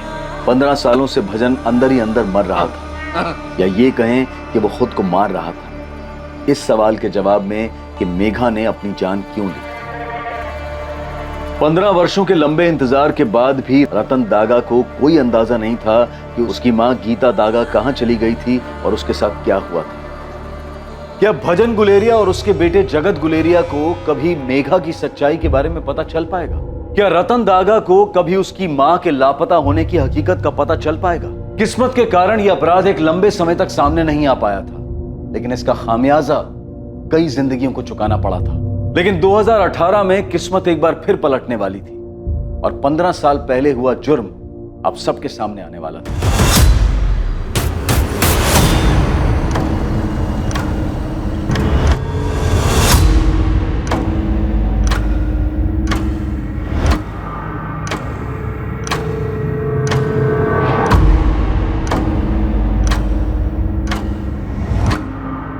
ध्यान से देखिए जितेंद्र, तीनों में से किसी को जानते हैं? इन तीनों में से कभी कोई आपकी दुकान पर आया हो? नहीं सर, इनमें से कोई भी कभी भी मेरी दुकान पर मैंने पहले नहीं देखा। गनीमत समझिए सर कि मेरी दुकान में एक छिपा हुआ सीसीटीवी कैमरा था जिस पे इन चोरों की नजर नहीं पड़ी। क्या हुआ? जी सर, देखिए मेरी दुकान के दोनों सीसीटीवी कैमरे, दोनों के तार काट चुके थे वो लोग। और तो और सर, वो जो सीसीटीवी के साथ रिकॉर्डिंग मशीन आती है ना, वो भी चुरा के चोर अपने साथ ले गए। मतलब आपकी दुकान का अच्छी तरह से मुआयना किया गया।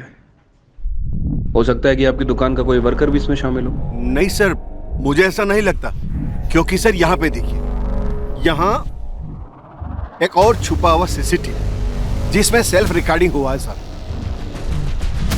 सर। इस रिकॉर्डिंग में तीनों चोर के चेहरे साफ साफ नजर आते हैं। चोरों को तो नहीं पता था कि यहाँ छिपा हुआ सीसीटीवी है, लेकिन मेरे सारे वर्कर्स जानते थे। और अगर सर मेरे वर्कर्स मिले हुए होते तो ये सीसीटीवी भी गायब हो जाना चाहिए था ना। सर, इन तीनों की फोटो जोधपुर के सभी पुलिस स्टेशन में सर्कुलेट कर दी है, लेकिन कहीं से कोई लीड नहीं मिल रही। कोई नहीं पहचानता इन तीनों को। ऐसे कैसे हो सकता है? फिर से भेजना, पूरे राजस्थान राज्य में भेजना। इतनी सफाई से चोरी की है उन लोगों ने। नए बंदे तो नहीं लगे, कहीं ना कहीं कोई केस तो जरूर होगा उनका। और अगर बाहर की भी गैंग हुई तो भी पता चल जाएगा। ठीक है सर। पूरे राजस्थान के किसी भी थाने में तीनों में से किसी एक की भी हिस्ट्री नहीं है? नहीं सर, किसी के बारे में कुछ पता नहीं चला है। अब सर समझ नहीं आ रहा कि चोर बाहर के स्टेट से आया था क्या। वैसे मैंने उनकी डिटेल्स दिल्ली और एमपी में भी भेज दी है। आसपास के दुकान से भी कोई फुटेज नहीं मिला? वैसे सर, इस तरह की चोरी के केस पहले भी सामने आ चुके हैं। सीसीटीवी वायर को काटा गया, पीवीआर मशीन को लेकर चले गए, लेकिन सर वहाँ कहीं भी कोई छुपा हुआ सीसीटीवी कैमरा नहीं था। इसी वजह से चोरों की फुटेज सामने नहीं आई। फिर तो पक्का कोई मजा हुआ गैंग है जो काफी सफाई से अपने काम को अंजाम दे रहा है। पहली बार सामने आया, कैसे भी हो इन्हें पकड़ना है। कई सालों की चोरी का हिसाब मिलेगा इनसे। अंदर आओ साहब। उस्मान, आजा आजा। कोई टिप मिला क्या? साहब हाँ भी और नहीं भी। मतलब मुझे और ना मेरे बंदों को इन तीनों की कोई हिस्ट्री का पता ही नहीं चला, लेकिन इनमें से एक बंदा है, इसका पता चला है। इसका नाम है कमल राजपूत। अपना एयरपोर्ट रोड साइड इसका घर है। मैंने डबल चेक किया साहब, ये बंदा कमल राजपूत ही है। घर में बीवी रहती है जिसका नाम है चंदा राजपूत। छोटा बच्चा है सूरज। बाकी इसका अगला पिछला सब पता कर रहा हूं मैं।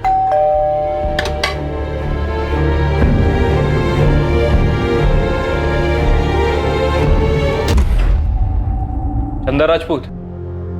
डर लगता है कमल, बार बार सपने में आता है। जब भी ये दरवाजे की बेल बजती है ना, ऐसा लगता है कि मैं दरवाजा खोलूंगी और पुलिस आएगी सामने और तुझे पकड़ के ले जाएगी। चंदा राजपूत जी। ये तुम्हारा पति कमल राजपूत है? वो बाहर है सर। कहाँ बाहर गया है? और ये फोटो में जो दो लोग हैं वो कौन है तुम्हारे पति के साथ? मुझे नहीं पता। नहीं पता? तुम्हारे पति ने इस बार ज्वेलरी शॉप में डाका डाला है। इसके पहले और कहाँ कहाँ डाका डाला उसने? सर मैं आपको बता रही हूँ ना, मुझे कुछ नहीं पता, मैं सच कह रही हूँ। सर वो घर के अंदर नहीं छुपा है। ठीक है, तुम हमारे साथ पुलिस स्टेशन चलो। तुम चलोगी, पीछे पीछे तुम्हारा पति भी आ जाएगा। नहीं नहीं सर, मैं नहीं जानती कि वो कहाँ है, क्या काम करता है। सर मेरा बेटा स्कूल से आने वाला है, मुझे घर पे रहना होगा। क्या उम्र है तुम्हारे बेटे सूरज की? सर वो 13 साल का है। हमारा एक कांस्टेबल तुम्हारे पड़ोसी के साथ यहाँ पे रहेगा, और जैसे ही तुम्हारा बेटा सूरज आ जाएगा उसे लेकर थाने आ जाएगा। तुम चलो। नहीं नहीं सर, मेहरबानी करके ऐसा मत कीजिए। आप चाहे तो अपना एक कांस्टेबल यहाँ पे रख दीजिए ना। जैसे ही मेरा सूरज यहाँ पे आता है ना, मैं आपके थाने आ जाऊंगी। तुम माँ बेटे को पता था कमल चोरी का काम करता है? नहीं सर, हमें नहीं पता था। तुम्हारा पति कमल ये जोधपुर का है? हाँ सर, यही का है। उसका फोन बंद आ रहा है, कहाँ है वो? सर मुझे नहीं पता। सर, इनका बेटा सूरज बोल रहा है कि उसके फादर सेल्समैन है, कई दिनों तक घर से बाहर रहते हैं। सेल्समैन? कैसा सेल्समैन? चंदा राजपूत? सर मुझे नहीं पता। चंदा, तुम्हें कुछ पता भी है या नहीं? सर मुझे पता है कि वो काम करता है, लेकिन क्या काम करता है, कहाँ काम करता है, मुझे नहीं पता। 13 साल का लड़का है तुम्हारा। 14 साल पहले शादी हुई थी ना? जी सर। सच बोल रही हो? इसमें भी कोई गड़बड़ है? नहीं सर, मैं सच बोल रही हूँ। तुमने बताया तुम्हारा पति कमल यहाँ जोधपुर का है, तुम भी यही की हो? जी सर। जोधपुर में कहाँ की? मायका कहाँ पर है तुम्हारा? और मायके में कौन कौन है? कोई नहीं है। कोई नहीं है? अरे तुम लोग पैदा हुए थे कि आसमान से टपके थे? तुम्हारा कोई नहीं है, तुम्हारे पति का भी कोई नहीं है। उसका फोन बंद आ रहा है, वो क्या काम करता है तुम्हें भी नहीं पता, और तुम्हें तो ये भी नहीं पता कि उसके साथ ये 2 आदमी कौन है। हम जानते हैं चंदा राजपूत, तुम्हें सब कुछ पता है। पूरे 26 लाख के गहने चुरा कर भागा है तुम्हारा पति, इसके पहले भी चुराए होंगे। सच सच बताओ। सर मैं सच बता रही हूँ, मुझे कुछ नहीं पता।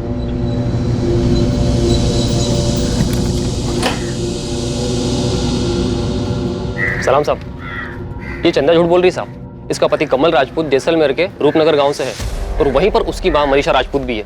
इसकी कहानी में कुछ तो गड़बड़ है साहब। अपना घर छुपाने की क्या जरूरत थी इसे? मुझे लगता है कि इसके पति के बारे में ये बहुत कुछ जानती है और बता नहीं रही।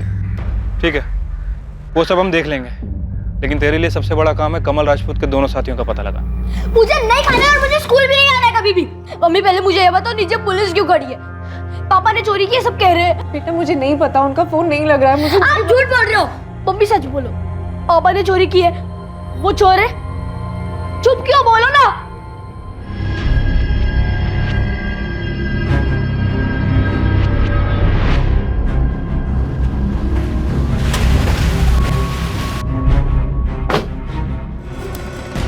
ये आपका बेटा कमल है? हाँ, ये मेरा बेटा कमल है। इस वक्त कहाँ पर है ये? पता नहीं साहब। ये देखिए, ये दोनों आपके बेटे के साथी हैं। बता सकती हैं कौन है ये दोनों? ये दोनों तो उसके दोस्त लग रहे हैं। देवा और सुधीर नाम है इन दोनों का। लेकिन आप लोग मेरे बेटे को क्यों ढूंढ रहे हैं? चोरी की है आपके बेटे ने। 26 लाख रुपए के गहने लेकर गायब हुआ है, और इसके पहले भी कई बार की होगी। देखिए, मुझे कुछ भी नहीं पता। कितने साल हुए मैंने अपने बेटे को देखा तक नहीं। क्या चल क्या रहा है तुम्हारी फैमिली के बीच में? उधर तुम्हारी बहू चंदा कह रही है कि कमल का कोई परिवार ही नहीं है। तुम लोग आपस में बात नहीं करते हो क्या? देखिए, मैं किसी चंदा को नहीं जानती, और मुझे ये भी नहीं पता कि कमल ने शादी कर ली है। तब तो आप अपने पोते सूरज को भी नहीं जानती होंगी। कमल को देख के 15 साल हो गए। 15 साल पहले वो गया, आज तक नहीं लौटा। वो ना कोई चिट्ठी भेजी और ना ही कोई फोन किया उसने। मुझे ये तक नहीं पता कि उसने किसी चंदा नाम की लड़की के साथ शादी किया और उसका एक बच्चा भी है। चंदा के सामने बिठा के जब सवाल जवाब करूंगा ना, तो पता चल जाएगा क्या जानती है और क्या नहीं। अरे तुम्हारा बेटा कमल कहाँ पे? ये है चंदा। क्यों, इसका और भी कोई नाम है? हाँ साहब, ये हमारी गांव की मेघा है, गायत्री की बेटी। लेकिन ये तो 15 साल पहले मर चुकी है। मेघा 15 साल पहले मर चुकी है? हाँ साहब, ये मेघा चौहान है। शादी के बाद ये मेघा गुलेरिया बन गई थी। 15 साल पहले उसने आत्महत्या कर ली। ससुराल वाले दहेज मांग रहे थे उससे, इसलिए मिट्टी का तेल छिड़क कर उसने खुद को जला दिया। ये मेरे बेटे की पत्नी कैसे हो सकती है? आप लोग पक्का इस मेघा से मिले हो? ये आपकी बेटी मेघा है?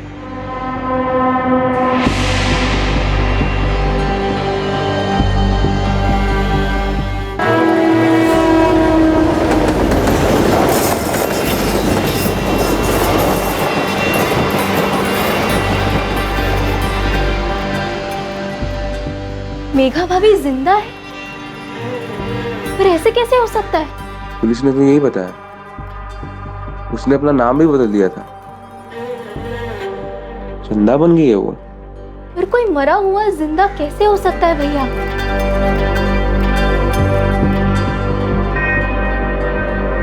कमल राजपूत और उसके दोनों साथी देवा और सुधीर जैसलमेर में ही छुपे हुए थे, जिन्हें पुलिस ने ढूंढ निकाला। इनके पास से लूट का एक बहुत बड़ा हिस्सा बरामद हुआ, लेकिन इस लूट से बड़ा वो अपराध था जो 15 साल पहले हुआ था। ये देखिए सर, बाकायदा कोर्ट में केस चला है सर। भजन गुलेरिया के पिता रणछोड़ गुलेरिया, माता पार्वती गुलेरिया और बहन कंचन गुलेरिया, ये तीनों ही जेल में थे सर, लेकिन कोर्ट के पास कोई सबूत नहीं था, इसलिए इन्हें रिहा कर दिया गया। सबूत ना होने की वजह से, और वो भी ऐसे जुर्म के लिए जो उन लोगों ने कभी किया ही नहीं था।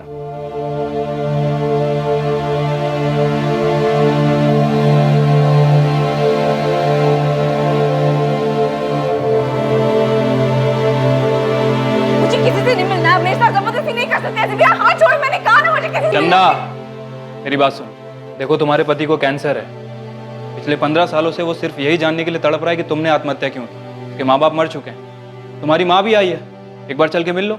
देखिए, मैं अपना जुर्म मान चुकी हूँ। कमल के साथ मिलकर मैंने जो भी किया सब बता चुकी हूँ। अब मुझे उन लोगों में से किसी से नहीं मिलना है। तुम्हें अंदाजा भी है कि कितनी जिंदगियां खराब कर दी हैं तुमने? हाँ, इतने सालों से खामोश बैठी रही, और आज जब मिलने का टाइम आया तो बोल रही किसी से नहीं मिलना, किसी का सामना नहीं करना है। मैंने कहा ना, मुझे किसी से नहीं मिलना है, किसी को नहीं देखना है मुझे।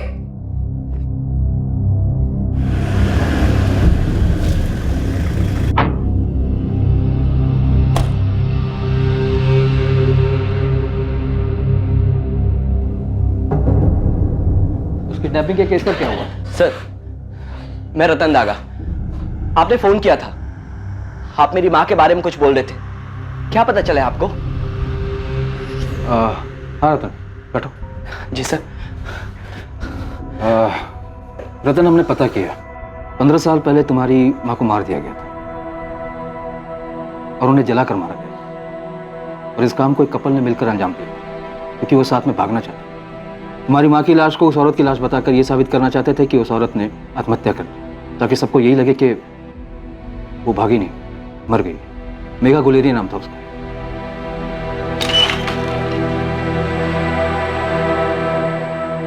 देखिए, वो आप लोगों में से किसी से नहीं मिलना चाहती। उसने अपना गुनाह भी कबूल किया। उसने कबूल किया है कि कमल राजपूत के साथ मिलकर उसने एक मानसिक रूप से बीमार औरत को मारा था, ताकि लोगों को ये लगे कि वो खुद मर गई है। अपना गुनाह तो कबूल कर लिया है, लेकिन आप में से किसी से मिलने की इच्छा नहीं है।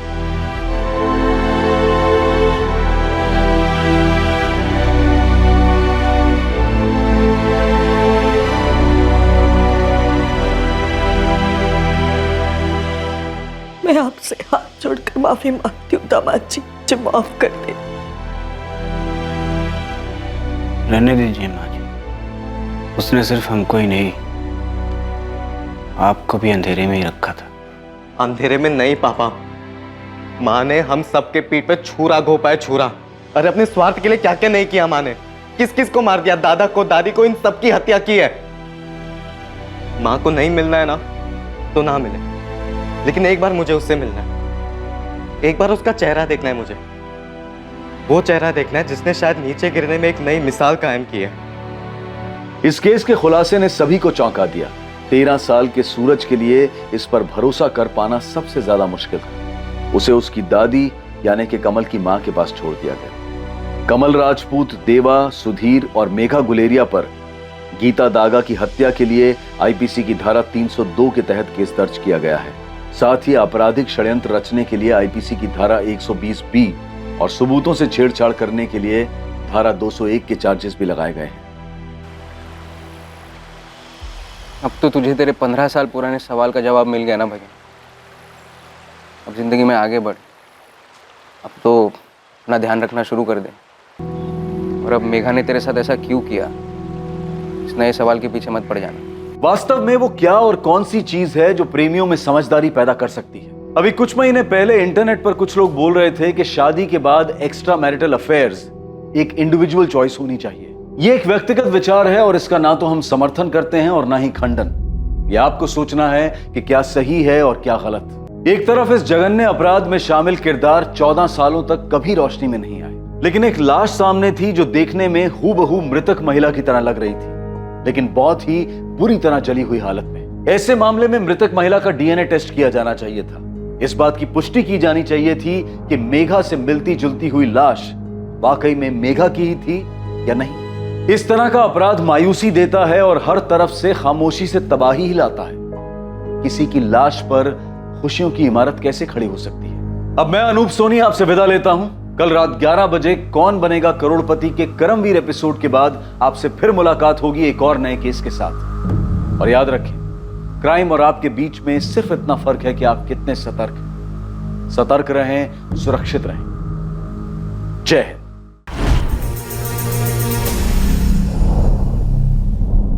इस तरह के और भी एपिसोड देखने के लिए हमारे चैनल को सब्सक्राइब करें और बेल आइकन दबाना ना भूलें।